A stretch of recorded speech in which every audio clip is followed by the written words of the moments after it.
Alright guys, shooting this video because I couldn't find anything on how to take this off, and I haven't done a lot of direct injections.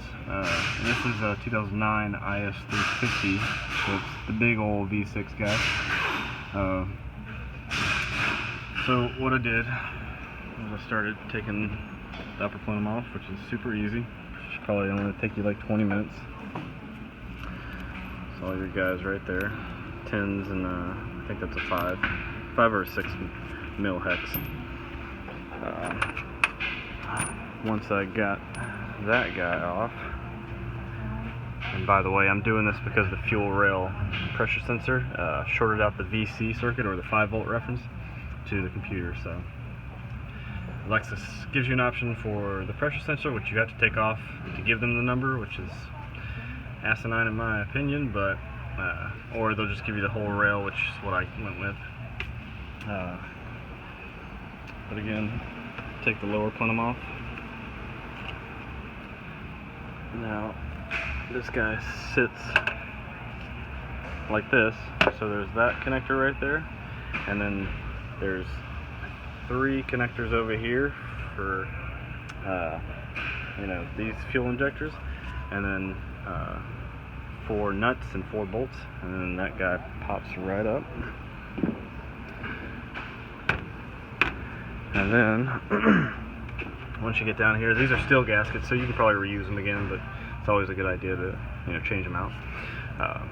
When you take that lower plenum off, make sure you disconnect right here as well.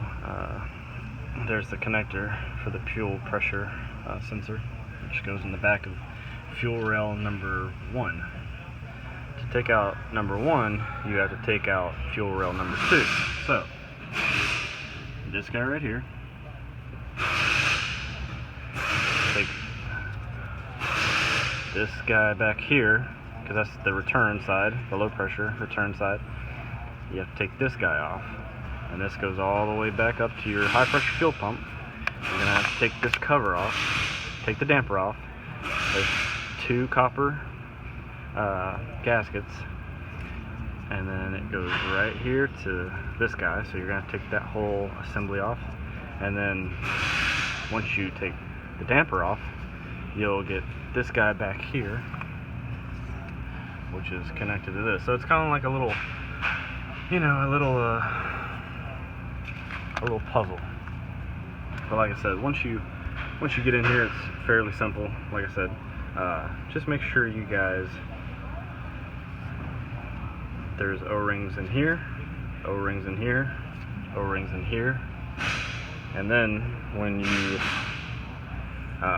swap the fuel rail, each injector gets O-rings on the back side where the fuel is delivered, and then your injector, which, sorry I couldn't do that, I needed all my faculties in both my hands to do that, but really couldn't show you the hard part, which there's plenty of video on that. But when you go to take off the back side, there's going to be an E-clip, flat guy, and then there's going to be a big old gasket, and then there's going to be, let me see if I can find it, there we go, this guy, which, look, it's tapered, so it's going to go that way towards the taper. And again, if I can get that, there's a taper on that guy too. See it? And yes, they're cut seals, so make sure you don't put the cuts all right on top of each other, and you'll have a leaking injector.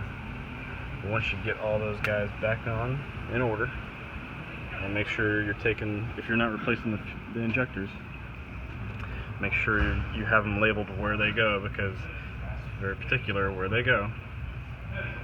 And then just install everything, make sure you tighten it down, torque it to spec, and then boom. Remember, put your number 2 in.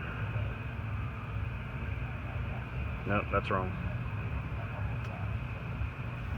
Put that guy in, then guy in, because you got to take that out first. Sorry, a little confusing, but once that's done, you're home. Just make sure when you're doing the fuel injector nozzle, like the tip, be super careful. Use oil. Get the right damn tools. It's really a pain in the ass, and they will be sort of loose until you compression fit them on there, and even then it'll still have kind of a loose feel. But remember, as long as they're not deformed, split, messed up, torn, all that good stuff, and they're good. The seals alone are like, I think, another $100 in themselves, so do not think this is a cheap way to go. I've seen people not replace any of them and it'd be just fine, but you know, we're not looking at these cars thousands of miles down the road, so just word to the wise. Alright, hope this helps everybody.